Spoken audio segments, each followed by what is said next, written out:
Bom, continuando. Moça, continuando sobre as hidrelétricas.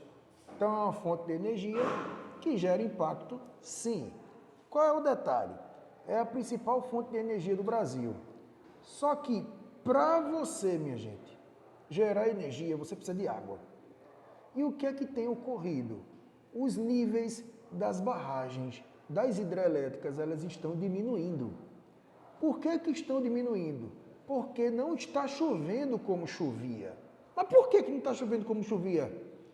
Por conta de vários fatores, que podem ser fatores naturais, como por exemplo, anos de El Niño, vão interferir sim no regime das chuvas, mas tem uma coisa, preste atenção,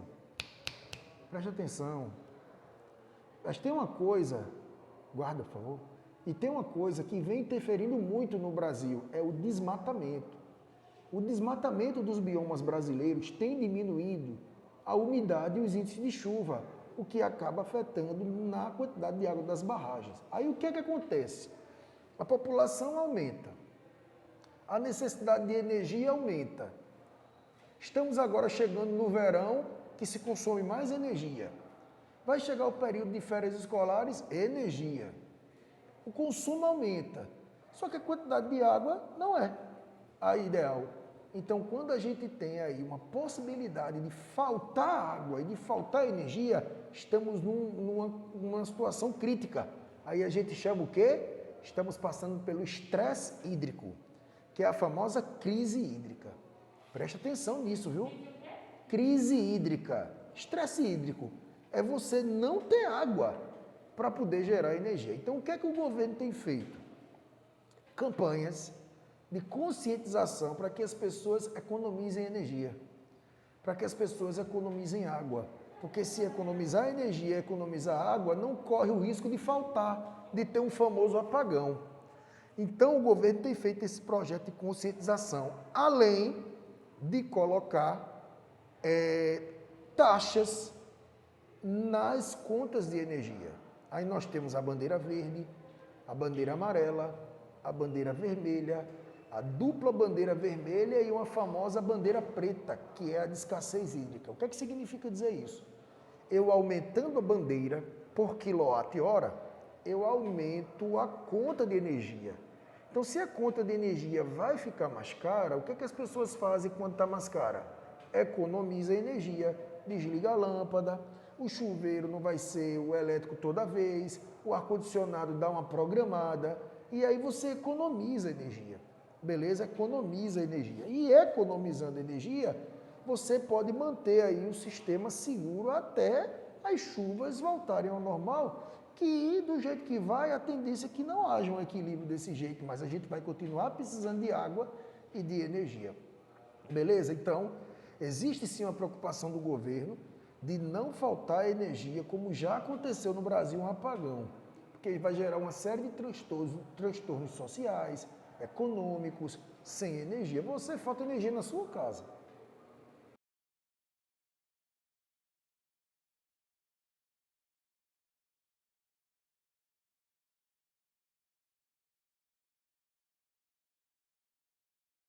Deus. Aí liga, volta, chega energia, acaba. Não acontece, chega energia, acaba.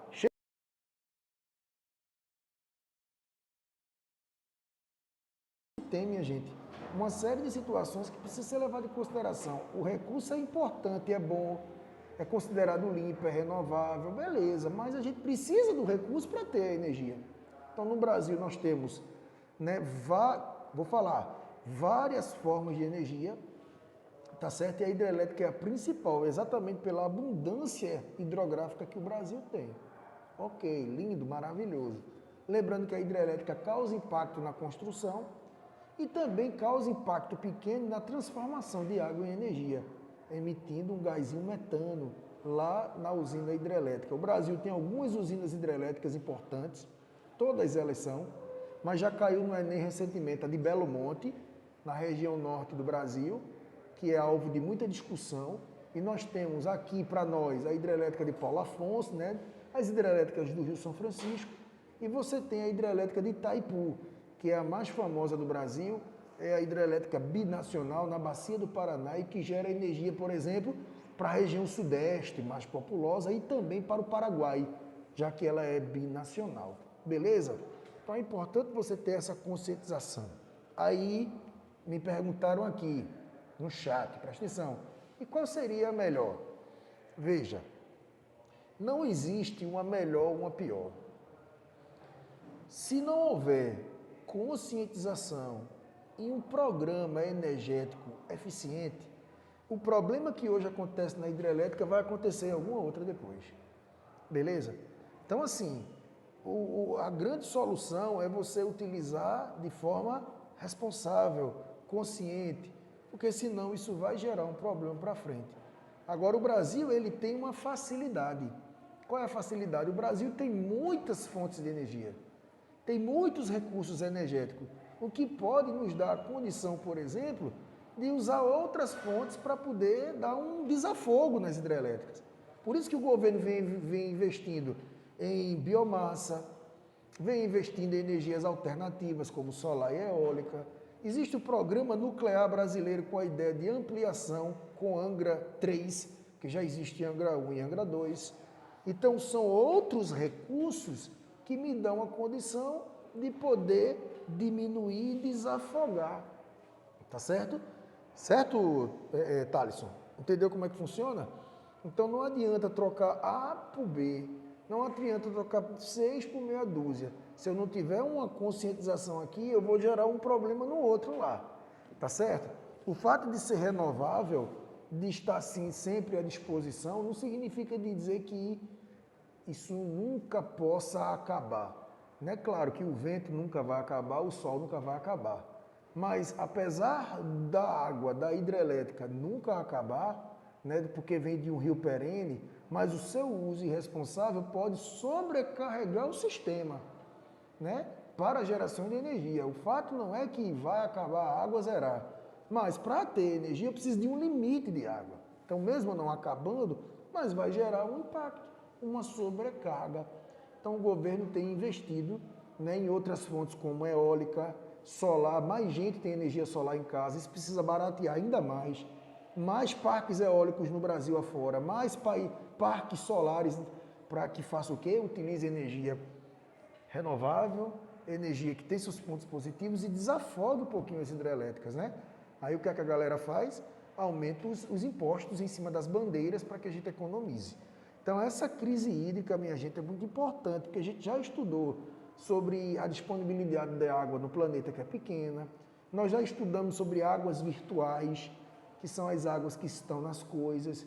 A gente já falou que a gente gasta água sem saber, tá certo? A gente gasta água, não é só demorando no banho, é quando você compra algo que não precisa, compra comida e não come, tudo, joga fora, desperdiça, tudo isso tem água, tá certo? O modo consumista de viver do mundo capitalista acaba com a água. Então eu acredito que a água, a hidrelétrica, vinculado, né, com climatologia, eu acho que é uma temática muito interessante para esse ano de vocês no Enem. Escute o que eu estou dizendo, tá certo? Escute o que eu estou dizendo, porque às vezes, minha gente, vocês podem até estar pensando assim, minha preparação foi comprometida, ano que vem no presencial eu volto a estudar, mas você não vai tentar? Vai que... Lembre-se que prejudicou, não só foi para você, foi para muita gente. Então, talvez, se não tivesse essa pandemia, quem é bom continuaria bom e você que é mediano continuaria mediano. A partir do momento que você tem uma situação que prejudica quem é bom, você entra com uma competitividadezinha aí, porque talvez você tenha se adaptado melhor a essa situação enquanto outros não. Quanta gente boa, fera, quanta gente boa e fera que estava assim, com a aprovação certa, não passou. E quanta gente boa, mediana, que conseguiu se superar, não pela capacidade de inteligência, mas às vezes emocionalmente falando, uma pessoa pode até ser mais inteligente, mas é mais vulnerável do ponto de vista psicológico. Já tem gente que não é esse 100% de aluno, mas emocionalmente é mais equilibrado, porque tem uma família mais estruturada, tudo isso ajuda. Então, talvez esse modelo tenha afetado mais a um do que a outro. E aí você acaba tendo, né, fator aí de sobressaindo. Tá beleza? Então, Hidrelétrica, a principal fonte do Brasil, só para você ter noção, de toda a fonte do Brasil, a hidrelétrica corresponde a 92,5%. É muita energia? Não, 92,5% aproximadamente da energia no Brasil vem das hidrelétricas. Então o que é que a gente precisa fazer? Preservar esse recurso que é a água, tá bom? A água. O Brasil é estratégico nesse sentido. E aí, preservando a água, preservando as matas, voltando a chover, reflorestamento, a tendência é que você tenha um equilíbrio e sempre à disposição esse recurso, que é tão importante para nós. Alguém quer comentar alguma coisa? Deixa eu ver quem é que está aqui comigo. Raquel, que cortou o cabelo, Brenda, Eduarda, Everson, Stanley, Marcela, Matheus, Thalisson e Ronaldo. Alguém quer perguntar alguma coisa? Tem se falado muito nisso, né? Além do vulcão, que fala todo dia. Eu nunca vi falar tanto de um vulcão como esse lá nas Ilhas Canárias, né? Mas tem se falado muito sobre essa questão energética. Vira e mexe, você tem um pronunciamento aí sobre essa questão energética, que não é um problema de hoje. Não é um problema de hoje, isso é um problema que vem de muito tempo. E as pessoas, o Ministério de Minas e Energia, tem uma previsão de que isso pode acontecer. Sabe o que pode acontecer, minha gente? Pode o governo inventar de colocar o horário de verão novamente. Lembra que eu já falei para vocês que o horário de verão já há 3 anos que não é utilizado porque a economia não é tão significativa? Vai que eles pensem em, além de criar tarifa, além de fazer alguma coisa, implementar o horário de verão novamente. Né? Porque o pouco que economiza, mas economiza. Tá? Então existe a possibilidade de se ter o horário de verão novamente, justificando exatamente o estresse hídrico, a escassez, a crise energética que o Brasil vem acompanhando. Porque do jeito que está, se nada for feito, a tendência é que a gente tenha um colapso. A gente tem um colapso. E quando você está num momento de colapso, ninguém sabe do como isso pode bater na gente. O rebote vem a galope. E aí, a depender das pessoas, do lugar e da condição, tem gente que vai sofrer mais, tem gente que vai sofrer menos. Tá certo? Entendido? Vou parar a gravação porque ficou em 2 partes aqui, eu não quero, né, ter que passar por isso novamente.